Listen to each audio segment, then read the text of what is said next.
sige. Lakad lang kayo. Okay. Father and the Son and the Holy Spirit. Amen. Thank you, Lord, for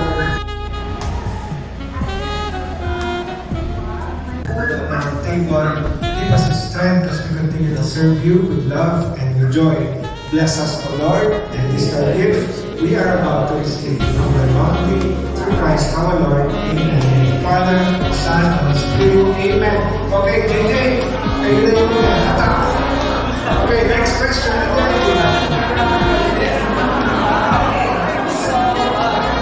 Lola Mom was born on May 17, 1924. What is Lola Mom's zodiac sign? Zodiac sign. Taas ang kamay. Okay. Taurus. Okay.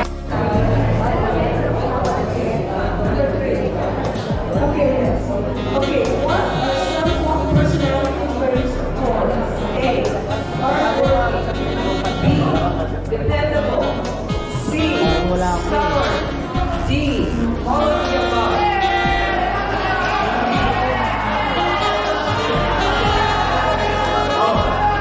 The answer is all of the above. Hardworking, dependable, and stubborn.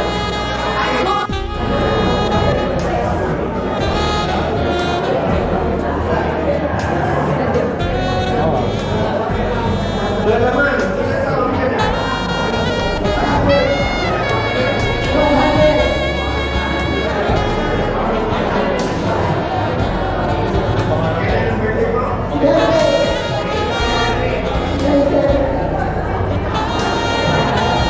Okay, next question. Mahaba pa ito yung bilang. Yeah. So, somebody will say, who wants to say? Wait.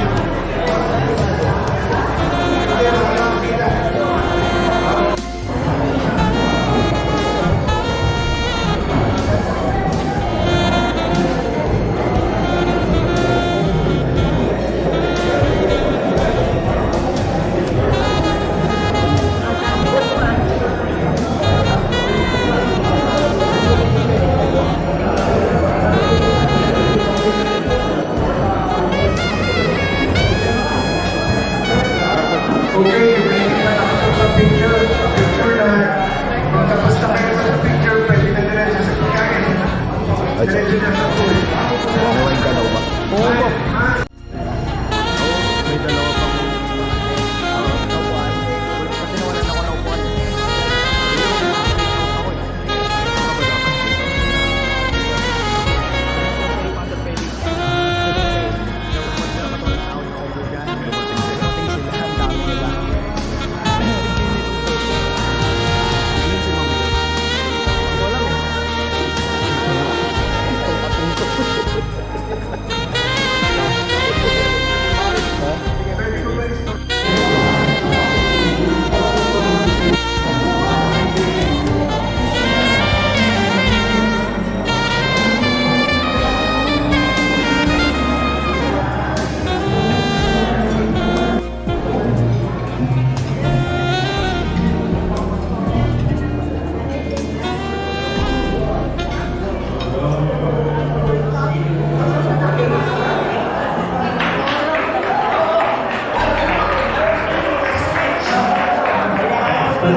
Bakit nagre-green screen?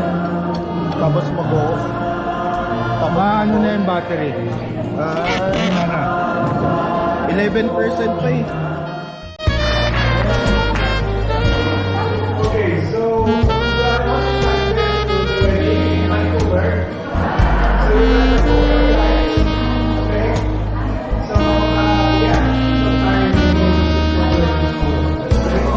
And hopefully, next September, biglagan naman. Okay? So, alright.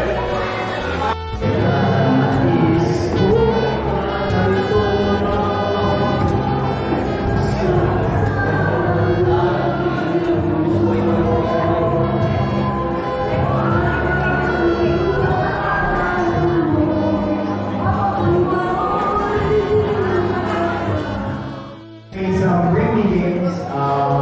Whoever kung sino po yung makakapag-bring ng thing that is being requested, get the prize. Pero, one hint, all of our bringing categories are related to Lola Mom's birthday, of course. So for our first bring me a senior citizen ID card. Wow! Teka. Congratulations! Introduce yourself. Can I see?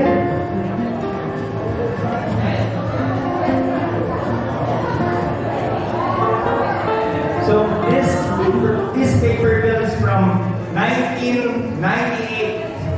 So there's a site. Probably someone else has an older one.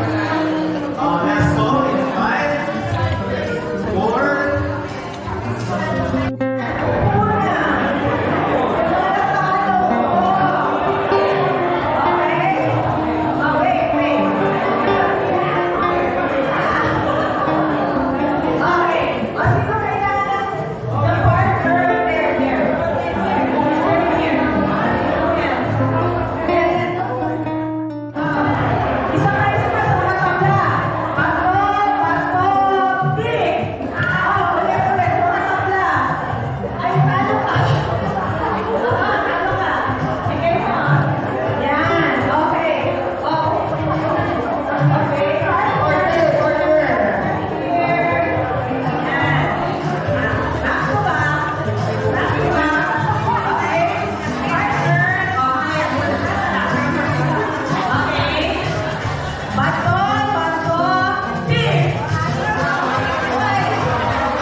Garcia family, hindi siya prepared. 2 pages lang sinulat niya. Okay?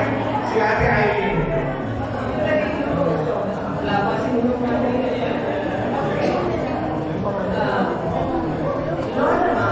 My mother is the best mother in the whole world. She is made up of all the good traits anyone can ask for. Loving, caring, hardworking, kind, patient, and all that good stuff. She taught us how to be good people of the world. Faith, hope, love, perseverance, honesty, integrity, charity, and the value of a good education. And all of that never goes out of style. She had a life filled with lots of ups and downs. You know, we had a lot of drama in our life. Trials and tribulations, joys and tears, and still here with us, smelling like rose. She came out of the bathtub and here she is, 100 years old and aged to perfection.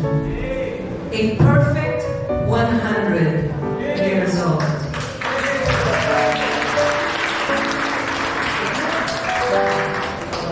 Today, I think I already said that. Today we are celebrating her birthday.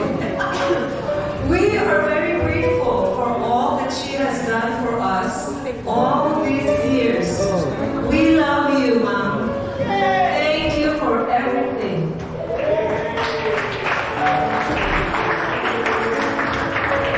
Thank you, Ate Aileen.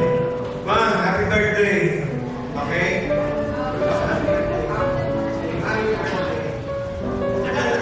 Nagumurot na, ibig sabihin, matutulog na ako. Okay. So, si Ma'am, she outlived the Queen Elizabeth. Pag hindi maingat si Prince Charles, she might outlive Prince Charles. I'm the favorite nephew. Kasi wala silang lahat. So, maraming salamat for it's an honor to speak before you on your birthday, Auntie. What I can say about Auntie Minda is that she was very close to her mom. My mom lives in the States and they used to live together in the same apartment with my mom. Hanggang kami, Lola Ma'am, sa Vistas, Van Nuys. So, we visit them, I visited their house once. But when they were here in GSIS, my mom and her, I learned a lot from them.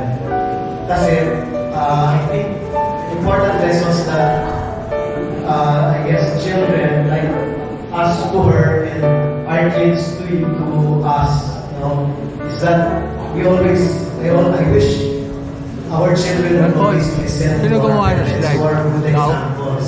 Natandaan ko nun, si Ma at saka si Auntie, since we live together close sa Marikina, we were about to